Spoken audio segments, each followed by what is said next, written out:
बुद्ध पौर्णिमेच्या पूर्वसंध्येला आपण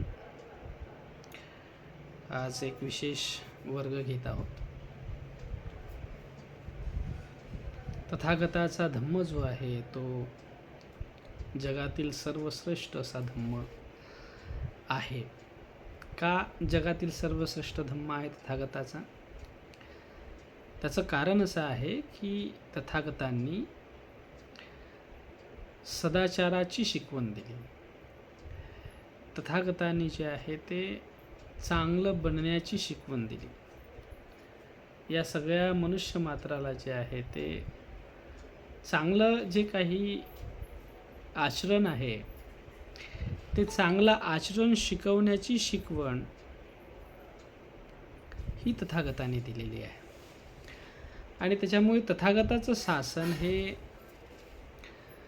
जगामध्ये सर्वश्रेष्ठ शासन म्हटलं जातं. कारण या शासनामध्ये तथागतांनी जो मार्ग दिलेला आहे तो मार्ग दुःखमुक्तीचा मार्ग दिलेला आहे. जगामध्ये दुःख आहे आणि त्या दुःखावरती उपाय आहे आणि तो उपाय तथागतांनी वैशाख पौर्णिमेच्या दिवशी शोधून काढला. आणि म्हणून वैशाख पौर्णिमेला जे आहे ते बुद्ध पौर्णिमा म्हणून ओळखल्या जातं. वैशाख पौर्णिमा जे आहे ते काय आहे? बुद्ध पौर्णिमा म्हणून ओळखली जातं जगामध्ये. तर ही अत्यंत महत्त्वाची पौर्णिमा आहे ज्या दिवशी सिद्धार्थ गौतम नावाचा व्यक्ती जो आहे तो बुद्ध होतो. आणि बुद्ध होत असताना बुद्ध होणं नेमकं काय आहे हे समजणं फार गरजेचं आहे असं मला वाटतं. कोण बुद्ध होतो? तर साहित्यामध्ये असं म्हटलं जातं, पाली साहित्यामध्ये असं आहे की जो बोधिसत्व आहे तो बुद्ध होतो. बरोबर आहे की नाही? ज्याचं चित्त बोधिचित्त आहे, बोधिसत्वाचं चित्त आहे तो बुद्ध होतो. आता बोधिसत्वाचं चित्त म्हणजे नेमकं कोणतं चित्त? तर बोधिसत्वाचं चित्त म्हणजे कुशल चित्त, जे आपण अभिधम्मामध्ये पाहतो. अभिधम्मामध्ये याची आपण पाहणी केलेली आहे. कुशल चित्त. कुशल म्हणजे कोणतं चित्त? तर कुशल चित्त म्हणजे असं चित्त जे सदाचाराच्या मार्गाने जाणार आहे. असं चित्त जे माणसाला वाईट करू देत नाही, कोणाचं हनित करू देत नाही, कोणाचं जे आहे ते नुकसान करू देत नाही. या चित्तानं तो मनुष्य जे काही करेल तर ते हिताचंच करेल, सुखाचंच करेल. तो अहिताचं आणि दुःखाचं करणार नाही. असं चित्त त्याला म्हणतात बोधिसत्वाचं चित्त, बोधिचित्त म्हणतात त्याला. आचार्य शांत रक्षितांनी सुद्धा अत्यंत सुंदर पद्धतीनं या चित्ताची मांडणी केलेली आहे. बोधिचित्त आपल्या बोधिचर्यावतार या ग्रंथामध्ये अत्यंत सुंदर पद्धतीनं मांडणी केलेली आहे की बोधिचित्त काय असतं. ठीक आहे. तर हे फार महत्त्वाचं असं चित्त आहे. आणि ज्याचं बोधिचित्त आहे तो व्यक्ती बुद्ध होतो. त्या व्यक्तीला जे आहे ते बोधिसत्व म्हटलं जातं. बोधिसत्वाचा व्यक्ती बुद्ध होतो. तर म्हणून सिद्धार्थ गौतमाच्या संदर्भात सुद्धा असं म्हटलं जातं की ते बोधिसत्व होते. सिद्धार्थ गौतम कोण होते? बोधिसत्व होते. आणि त्यांनी जे आहे ते बुद्ध होण्यासाठी 10 पारमिता पूर्ण केल्या. ह्याच्या 10 पारमिता आहेत. तर त्या 10 पारमिता दान आहे, शील आहे, मैत्री आहे, वीर्य आहे, नैष्क्रम्य आहे, प्रज्ञा आहे, शांती आहे, सत्य आहे, अधिष्ठान आहे. अशा सारख्या ज्या आहेत ते 10 पारमिता त्यांनी पूर्ण केल्या. तर 10 पारमिता त्याला पूर्ण कराव्या लागतात. आणि ह्या पारमिता काय आहेत? या पारमिता बेसिकली या कुशल गुणांचा कळस आहे. एखादा व्यक्ती जे आहे ते कुशल गुणांचा पराकाष्ठा करतो, कुशल गुणांची जी आहे ते परिसीमा लांघून जातो. म्हणजे त्याच्या कुशलतेला सीमा नाही. समजा तो दान, पहिली पारमिता दान आहे, तर त्याच्या दानाला सीमा नाही. म्हणजे तो तो दानशीर असतो, दानवीर असतो, ठीक आहे, की तो त्याला जेव्हा जेव्हा दानाचा जो आहे तो अवसर प्राप्त होतो, संधी प्राप्त होतं, तर तो दान करतो. हे लक्षात घ्या. आणि हे दान करीत असताना त्याच्या मनामध्ये जी भावना असतं ती ही असतं की बाबा मला माझी पारमी पूर्ण करायची आहे, मला माझी जे आहे ते या कुशल कर्म करण्याची मला संधी मिळालेली आहे, त्या योगानं मला जे आहे माझी पारमिता पूर्ण करायची आहे, मला सर्वज्ञता प्रिय आहे आणि म्हणून मी हे काम करतो आहे. हे लक्षात घ्या. तर त्याच्यामुळे जे आहे ते तो ही पारमिता पूर्ण करण्यासाठी परिसीमा लागतो. म्हणजे त्याला सीमा नाही. हे लक्षात घ्या. म्हणजे समजा रस्त्याने जात आहे आणि रस्त्याने जाता जाता एखादा मनुष्य जे आहे त्याच्या पायामध्ये चप्पल नाही आहे, अनवाणी पायानं चालून राहिलेला आहे आणि त्याचे पाय जे आहे ते पोळत आहे उन्हामुळे, तर तो जो आहे तो आपल्या पायातली चपला काढून त्याच्या पायामध्ये देईल आणि म्हणेल की बाबा हे घ्या आणि तुम्ही जे आहे ते तुमचं दुःख जे आहे ते मला सहन होत नाही. म्हणजे या पद्धतीनं त्याचं चित्त असतं. हे लक्षात घ्या. हे फार कमी लोक असतात संसारामध्ये या पद्धतीचे. म्हणजे स्वतःच्या स्वार्थासाठी आपल्या स्वतःची स्वार्थाची सीमा लांघणारे खूप लोक आहेत. त्याच्यासाठी कोणत्याही टोकाला जाऊ शकतात. स्वतःचा स्वार्थ पूर्ण करण्यासाठी कोणत्याही टोकाला जाऊ शकतात. तर हे अकुशल चित्त आहे. परंतु बोधिसत्वाचं चित्त जे आहे ते कुशल असतं. ते कुशलासाठी कोणत्याही टोकाला जाऊ शकतात. इतकी त्यांची जी आहे ते सीमा आहे. समजा त्यांना कोणी डोळे दान करा म्हटलं तर तो डोळे दान करेल. त्याला कोणी म्हटलं की किडनी दान करा, तो किडनी दान करेल. हे लक्षात घ्या. म्हणजे स्वतःच्या शरीराची सुद्धा तो पर्वा करणार नाही, स्वतःचं शरीर दान करू शकते, एवढं दानाची जे आहे पराकाष्ठा आहे. हे लक्षात घ्या. आणि त्या दानाच्या कथा, चर्या पिटक नावाचा ग्रंथ आहे, जातक कथा आहे, त्या याच्यामध्ये मोठ्या प्रमाणामध्ये आपल्याला दिसतात. तर सामान्य जीवन जगत असताना मनुष्याकडून तेवढी अपेक्षा केली जात नाही. हे लक्षात घ्या. पण दानाची सवय लागली पाहिजे, हा त्याच्या मागचा मुख्य उद्देश असतो. की आपल्या हातातून फुल ना फुलाची पाकळी तरी का होईना आपण ती केली पाहिजे. म्हणजे कोणी याचक आला, कोणी मागण्यासाठी आला तर आपण दिलं पाहिजे. ही जी काही सवय आहे, ही सवय बुद्ध शासनातली सवय आहे. ही सवय बुद्धाच्या कुळातली आहे, बुद्धाच्या वंशातली आहे. लक्षात घ्या. आणि असा माणूस जो आहे ते बुद्धाच्या शासनामध्ये जातो. हे लक्षात घ्या. म्हणजे की बुद्ध काळामध्ये एक व्यक्तीचं उदाहरण मी तुम्हाला सांगतो की ते जे आहे ते बुद्धाचा उपदेश ऐकायला गेलेत आणि त्याच्या अंगावरती एक शाल होती, एकच शाल होती त्याच्या घरी, ती गरीब होता तो. आणि त्याला असं वाटलं की बुद्धाला आपण दान केलं पाहिजे. हे त्याची दानपारमिता उत्पन्न झाली मनामध्ये आणि त्याने जे आहे ते काय केलं, ती एकुलती असलेली शाल जी आहे ती भगवंताला दिली. आणि त्याआधी त्याच्या मनामध्ये फार मोठं द्वंद्व सुरू होतं की देऊ की नाही देऊ, देऊ की नाही देऊ. ठीक आहे, असा द्वंद्व असतं आपल्या मनामध्ये. परंतु कुशल कर्म करण्याची संधी आली, ठीक आहे, तर तुरंत करून टाका. अभिथरेत कल्याणम.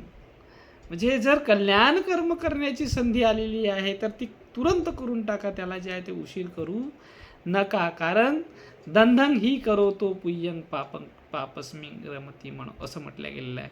जर पुण्यकर्म करण्याची संधी आलेली आहे तर ती करून टाका. त्याला जर उशीर लावला तर पापामध्ये मन रमेल, पाप कर्म कराल आणि ती संधी तुमच्या हातून चालली जातं.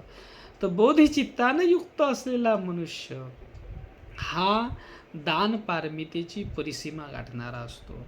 शील पारमिता आहे.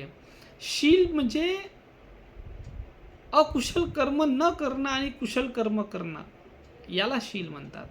जो धर्म मनुष्याला अकुशल कर्म करायला लावत नाही, कुशल कर्म करायला लावतो, तो धर्म म्हणजे शील होय, हे लक्षात घ्या. तर शीलाने संपूर्ण तो होतो. म्हणजे इतकं त्याचं शील पक्कं असतं की त्याला कुणीही पराजित करू शकत नाही. हां, जसं जे आहे ते पहाडाला कुठली हवा हलवू शकत नाही. ठीक आहे, तशासारखं जे आहे ते शीलवान माणसाला कुठलंही लोभ प्रलोभन जे आहे त्याला त्या कुशल मार्गापासून परावृत्त करू शकत नाही. त्याला म्हणतात शील. शील म्हणजे जसा एखादा दगडावरती असलेला मनुष्य, त्याला कोणी हलवू शकत नाही. म्हणजे समजा घसरगुंडीवरती एखादा माणूस उभा आहे, तर तो लवकर घसरू शकतो, परंतु दगडावरती उभा असलेला माणूस घसरेल का? तो नाही घसरत, हे लक्षात घ्या. अगदी तशासारखं जे आहे, शील हे माणसाला प्रतिष्ठित करतं बुद्ध शासनामध्ये. शीलवान माणसाला अकुशल कर्म करण्यासाठी कोणीही तयार करू शकत नाही. वाईट कर्म, दुष्कर्म करण्यासाठी त्याला कोणीही प्रेरित करू शकत नाही, त्याला शील म्हणतात, हे लक्षात घ्या. तर या पद्धतीनं जे आहे ते शीलाचा अनुनय तो करतो, शील मार्गाचा अनुनय करतो, शील मार्गाने तो जातो. ही एक गोष्ट जी आहे, म्हणजे असे माणूस बुद्ध होतात, हे लक्षात घ्या. कोणता मनुष्य बुद्ध होतो? ज्याला कुठलीही शक्ती संसारातली ज्याला अकुशल कर्माकडे नेऊ शकत नाही, ज्याला वाईट कर्म करायला लावू शकत नाही, त्याच्या हातून दुष्कर्म होऊ शकत नाही, असा व्यक्ती बुद्ध होतो, हे लक्षात घ्या. वीर्याच्या बाबतीमध्ये जे आहे ते एवढं पराकोटीचा पराक्रम करणारा असतो. वीर्य म्हणजे पराक्रम करणारा मनुष्य, त्याचं पराक्रम करायला लावणारा धर्म जो असतो तो वीर्याचा धर्म आहे. आणि तो एवढा पराक्रमी असतो, एवढा दृढ पराक्रमी असतो की त्याच्यासारखं जे आहे कुणीही व्यक्ती पराक्रम करू शकत नाही, इतका मोठा, हे लक्षात घ्या. प्रमाद नावाची वस्तू त्याच्या ठाई नसतं. त्यानं ठरवलं की हे करायचं आहे तर तो करणार. ठीक आहे, त्याने ठरवलं की बाबा जे आहे ते मला धम्माचा शोध घ्यायचा आहे, तर त्याला कोणी रोखू शकत नाही. त्याने ठरवलं की बाबा मी जे आहे ते अहोरात्र मेहनत करेल आणि अहोरात्र मेहनत करून जे आहे ते बुद्धत्वाची प्राप्ती करेल, तर त्याच्या या संकल्पना कोणी अडवू शकत नाही, हे लक्षात घ्या. आणि तो संकल्प केल्यानंतर एवढा प्रयत्नरत असतो की त्याला कोणीही त्याच्या प्रयत्नाला थांबवू शकत नाही. जसं एखादा जे आहे ते एखादं जे आहे ते जो आहे रथ सुरू झाला, समजा त्या काळामध्ये जे आहे ते राजाचा रथ सुरू झाला. ठीक आहे, तर त्या राजाच्या रथाला कोणी अडवू शकत नव्हते, नाही का? कोणाची मजाल की त्या राजाच्या रथाला अडवेल. ठीक आहे, अगदी तशासारखं जे आहे बोधिसत्वाच्या प्रयत्नाला कोणी अडवू शकत नाही. संसारातली कुठलीही शक्ती त्याला अडवू शकत नाही. त्यानं ठरवलं प्रयत्न करायचं तर तो करणार. जोपर्यंत त्याचं टार्गेट पूर्ण होत नाही तोपर्यंत तो जे आहे थांबणार नाही, हे लक्षात घ्या. तर इतकं जे आहे, इतकी मोठी जे आहे ते शक्ती त्याच्या जे आहे ते काम करत असतं. पराक्रम करण्याची शक्ती जी आहे, वीरस्य भाव इति वीर्य असं म्हटलं गेलेलं आहे. वीर्य म्हणजे वीराचा भाव आहे तो. त्याला कोणीही, इतका महावीर असतो तो मनुष्य की त्याला कोणीही परास्त करू शकत नाही. संसारातली कुठलीही शक्ती परास्त करू शकत नाही. तो जो असतो तो महावीर आहे, हे लक्षात घ्या. तर बुद्ध वीर्याच्या पारमिता पूर्ण करणारे, वीर्याची पारमिता पूर्ण करतात. बुद्ध जे आहे ते प्रज्ञेची पारमिता पूर्ण करतात. प्रज्ञेमध्ये एवढे जे आहे ते कळस गाठतात, प्रज्ञेचा हिमालय असतात, हे लक्षात घ्या. प्रज्ञेची उंची एवढी मोठी असते त्यांची की त्यांना कोणीही थांबवू शकत नाही, त्यांची उंची कोणीही छाटू शकत नाही, लक्षात घ्या. प्रज्ञा म्हणजे परिपूर्ण असलेलं ज्ञान जे आहे, जे असं ज्ञान जे जे जे मिथ्या आहे, जे जे असत्य आहे, जे जे खोटं आहे, त्या सगळ्याला जे आहे ते ओळखणारं ज्ञान आहे. हे लक्षात घ्या. त्याला पटकन समजून जातं की हे मिथ्या आहे आणि हे सत्य आहे म्हणून. हे कामाचं आहे, हे हे हे बिनकामाचं आहे म्हणून. हे हिताचं आहे आणि हे अहिताचं आहे म्हणून. हे पटकन समजतं. जसं जिभेवरती जे आहे ना ते एखादा भाजीचा एक थेंबसुद्धा जो आहे पडला की त्याला चव समजायला उशीर लागत नाही, पटकन समजतं. अगदी तशासारखं प्रज्ञावान माणसाला पटकन समजतं की त्याला काय कामाचं आहे आणि काय त्याच्या कामाचं नाही म्हणून, काय हिताचं आहे आणि काय अहिताचं आहे म्हणून हे पटकन समजतं. तर या बाबतीमध्ये जे आहे त्याचं ज्ञान मोठं आहे, हे लक्षात घ्या. पराकोटीचं ज्ञान आहे आणि प्रज्ञेशिवाय बुद्ध होऊ शकत नाही, हे लक्षात घ्या. कुठलाही व्यक्ती जे आहे ते प्रज्ञेशिवाय बुद्ध होऊ शकत नाही. प्रज्ञा फार कामाची आहे. त्यानंतर जे आहे ते अधिष्ठान पारमिता आहे. अधिष्ठान जसं आपण म्हटलं की संकल्प, त्याचा संकल्प, दृढ संकल्प त्याला अधिष्ठान म्हणतात. बोधिसत्वाचा संकल्प एवढा दृढ असतो की त्या संकल्पाला कोणीही बदलवू शकत नाही. त्याने एकदाच संकल्प केला की मला हे करायचं तर तोच करणार. त्याला जगातली कुठलीही शक्ती त्याच्या संकल्पापासून त्याला परावृत्त करू शकत नाही. बोधिसत्व सिद्धार्थाचे संकल्प पहा, एवढे मोठे संकल्प की त्याच्या संकल्पाला कुणीही त्यांच्या संकल्पाला जे आहे ते परावृत्त करू शकले नाही संकल्पापासून. त्यांना हे लक्षात घ्या. त्यांनी एकदा संकल्प केला की असं करायचं तर तसंच, ठीक आहे. त्याला म्हणतात अधिष्ठान. त्यांनी बुद्ध होण्या अगोदर अधिष्ठान घेतलेलं होतं की बाबा मी माझ्या शरीरातला रक्ताचा शेवटचा थेंब असेपर्यंत, ठीक आहे, म्हणजे ते म्हणजे हाडाला मांस झिजून गेलं तरी चालते, हे लक्षात घ्या. पण मी जो संकल्प केलेला आहे तो पूर्ण झाल्याशिवाय इथून उठणार नाही, हे लक्षात घ्या. कोणी येऊ, मार येऊ, ब्रह्मा येऊ, कोणी येऊ, हे लक्षात घ्या. त्यांच्यासमोर खूप साऱ्या अशा कुशल किंवा अकुशल शक्ती आल्या त्यांना तिथून हटवण्यासाठी, परंतु त्यांना कोणीही हटवू शकले नाहीत. त्यांना जे आहे ते बुद्ध होण्यापासून कोणीही रोखू शकले नाही, ते लक्षात घ्या. एवढे मार आलेत त्यांच्यासमोर, ठीक आहे, एवढे नकारात्मक विचार त्यांच्यासमोर आलेत, परंतु कोणीही त्यांना जे आहे ते हटवू शकले नाहीत. का? कारण त्यांचा दृढ संकल्प अधिष्ठानाला बसले होते, अधिष्ठान घेऊन बसले, ठीक आहे. तर हे फार मोठं जे आहे ते आपल्याला तत्त्व पाहावयास मिळतं. आणि त्यानंतर जे आहे ते आपल्याला पाहायला मिळतं की शांती पारमिता, म्हणजे सहनशीलतेची पारमिता एवढी आहे की ऊन राहो, वादळ राहो, पाऊस राहो, वारा राहो, थंडी राहो, ह्या गोष्टी ज्या आहे त्यांना त्यांच्या आसनापासून हटवू शकत नाही. म्हणजे मे महिन्यातली ऊन कमी ऊन असतं काही, लक्षात घ्या. तुम्ही विचार करा, बिहारसारख्या स्टेटमध्ये ऊन जे आहे त्या काळामध्ये सुद्धा, आता तो एवढी हे आहे, त्या काळामध्ये सुद्धा ऊन तशीच होती, लक्षात घ्या. खूप ऊन, म्हणजे अंगाचा तीळपापड करेल अशा पद्धतीची ऊन. आणि त्या उन्हामध्ये जे आहे ते त्यानंतर ते उष्ण वारे वाहून राहिलेले आहे त्या ठिकाणावर, ठीक आहे. आणि उष्ण वारे वाहत होते आणि त्या उष्ण वाऱ्याला ते सहन करत होते, ते लक्षात घ्या. भगवान बुद्ध जे आहे एवढा लू लागणारा वारा होता त्याला सहन करत होते, उन्हेला सहन करत होते, उकाडा जो जाणवत होता, एवढा हुमस, कधी पाऊस आला समजायचा तर एवढा हुमस असायचा, त्या हुमसला सहन करून राहिलेले आहेत, ठीक आहे. म्हणजे सहन करण्याची शक्ती एवढी पराकोटीची की त्यांच्या सहनशक्तीला म्हणजे तुलना नाही त्यांच्या सहनशक्तीची, हे लक्षात घ्या.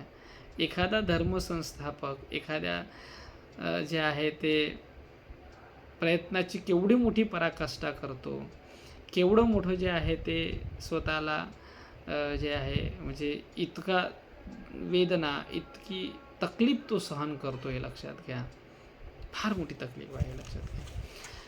तर ती पारमिता असतं, ती पारमिता पूर्ण करतो, हे लक्षात घ्या. तर ते त्याला खंती पारमिता म्हणतात. खंती परमं तपो तितिक्षा, म्हणजे खंती परम तप आहे हे लक्षात घ्या. म्हणजे भगवंतानं म्हटलेलं आहे की खंतीसारखं दुसरं तप नाही आहे, हा तपाचा मार्ग आहे. तर बोधिसत्व या तपाच्या मार्गाने जातात आणि आपली पारमिता पूर्ण करतात. केवढी पारमिता! त्यांनी जेव्हा बुद्ध होण्या अगोदर जे तप केलं 6 वर्ष, एवढं मोठं तप जे आहे त्यांनी ती पारमिता पूर्ण करण्यासाठी केलं हे लक्षात घ्या. त्यांची पारमिता एवढी पारमिता की त्यांची पोटाला हात लावायचे तर पाठीला हात लागायचे, पाठीचा कणा आणि पाठीच्या कणाचा हात लावला तर पोट हात, म्हणजे दोन्ही जे आहे ते या पद्धतीचं जे आहे ते होत होतं हे लक्षात घ्या. एवढी पराकोटीची जे आहे ते आपल्याला पाहावयास मिळतं हे लक्षात घ्या. तर ही पारमिता बुद्ध जे आहे ते होण्यासाठी बोधिसत्वाला पूर्ण करावी लागतं. मैत्री पारमिता सत्य पारमिता पूर्ण करावी लागतं. एवढी सत्यक्रिया जे आहे, बुद्धासारखे सत्यवान जगामध्ये दुसरे कोणीच नाही. इतकी मोठी सत्याची पारमिता जी आहे ते पूर्ण करतात, मैत्रीची पारमिता पूर्ण करतात, उपेक्षेची पारमिता पूर्ण करतात. आणि अशा पद्धतीनं या पारमिता पूर्ण करून एखादा व्यक्ती जे आहे ते बुद्ध होतो हे लक्षात घ्या. आणि ह्या पारमिता सगळ्या कुशल पारमिता आहेत, हे कुशल धर्म आहेत. आणि हे कुशल धर्म जे आहे ते एवढ्या मोठ्या प्रमाणामध्ये होऊन कुशलांचा महासागर होऊन जातं त्यांच्या ह्याच्यामध्ये. अकुशल लेश मात्र सुद्धा नसतं त्यांच्या ठाई, अकुशल लेश मात्र सुद्धा. अकुशल पूर्णतः संपुष्टात आलेला आहे, समाप्त झालेला आहे. अकुशल नाही, सगळं कुशलच कुशल जे आहे ज्यांच्या ठाई असतं, नाही का. आणि असे व्यक्ती जे आहे ते बुद्ध होतात. तर बुद्धा जे आहे होणं हे फार दुर्लभ असं उदाहरण आहे, दुर्लभ आहे. हा योग हा दुर्लभ आहे. परंतु बुद्ध होणारा व्यक्ती जे आहे ते इतर व्यक्तींना प्रेरित करू शकतो, प्रेरणा देऊ शकतो की बाबा रे, कुशलांच्या मार्गी जाणं हे केव्हाही हिताचं आहे, केव्हाही सुखाचं आहे आपल्यावाल्या. ह्याने जे आहे ते मनुष्याचं कल्याण होतं. आणि म्हणून मनुष्यानं कुशलांचा साथी व्हावं, ही जी आहे ते बुद्धाची रास्त अपेक्षा आहे साऱ्या मानवजातीकडून, की मनुष्य मात्रांनी कुशलाचं साथी व्हावं, कुशलांचा संगी व्हावं.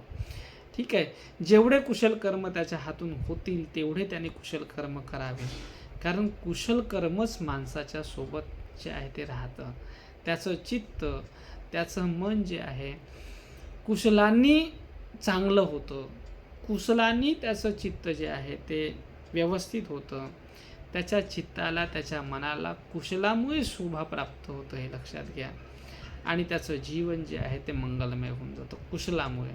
आणि म्हणून बुद्धांची रास्त अपेक्षा हीच असतं साऱ्या मानवजातीकडून की त्यांनी कुशलाचा जे आहे ते उपसंपदा करावी, कुशल संपादन करावं. जेवढं कुशल त्याच्या जीवनामध्ये संपादन करता येतं तेवढं कुशल त्यानं संपादन करावं.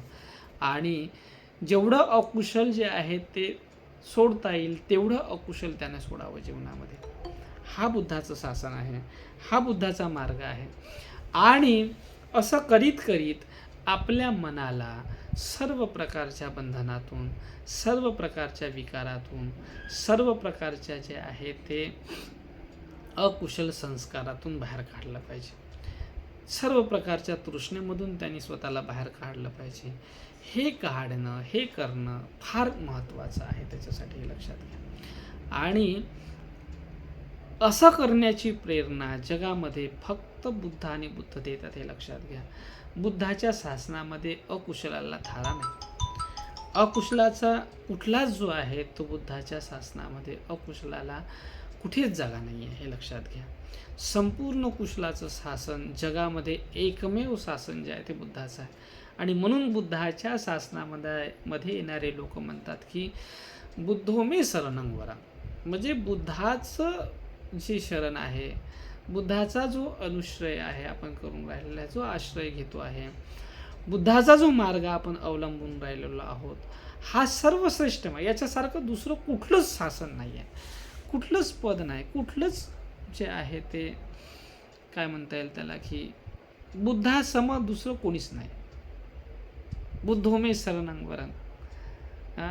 बुद्धांनी सांगितलेला धम्म, धम्मो मे शरणं वरं. आणि बुद्धांनी जे आहे ते तयार केलेला जो संघ आहे, सावक संघ, तो सर्वश्रेष्ठ आहे. त्याच्यासारखे दुसरे कुठलेच नाही आहेत. बाकीचे सगळे धर्म माणसाला अकुशलाकडे नेणारे आहेत, त्यांच्याकडून पाप घडवणारे आहेत, त्यांच्याकडून अपराध घडवणारे आहेत. परंतु बुद्धाचा धम्म जो आहे तो मनुष्याला अपराध करू देत नाही, पाप करू देत नाही, अकुशल कर्म करू देत नाही. त्याला कुशल कर्म करण्यासाठी प्रेरित करतो. त्याला सांगतो की कुशलाचा साथी हो, कुशलाचा संगी हो. कुशल खूप चांगला आहे, खूप कामाचा आहे. जीवनामध्ये यानेच प्रगती होते. खऱ्या अर्थानं जीवनामध्ये जो शोभा प्राप्त होतं ते कुशलामुळे होतं. हे शासन बुद्धाचं आहे. आणि बोधिसत्व तो व्यक्ती जो संपूर्ण कुशलाचा साथी होतो, त्याच्या जीवनामध्ये अकुशलाला जागा नाही आहे, अकुशलाला बिलकुल जागा नाही आहे. आणि असा व्यक्ती जो आहे तो बुद्ध होत असतो, हे लक्षात घ्या. बोधिसत्व सिद्धार्थ जे आहे ते बुद्ध झालेत वैशाख पौर्णिमेच्या दिवशी. आणि म्हणून हा दिवस अत्यंत महत्त्वाचा मानला जातो. संपूर्ण जगासाठी, संपूर्ण मानवजातीसाठी हा दिवस फार महत्त्वाचा आहे. आणि हा दिवस आपण मोठ्या आनंदानं, उत्साहानं साजरा केला पाहिजे. आणि कुशलाचा संकल्प केला पाहिजे या दिवशी, की मी कुशलाचा साथी होईल, कुशलाचा राही होईल. हे लक्षात घ्या.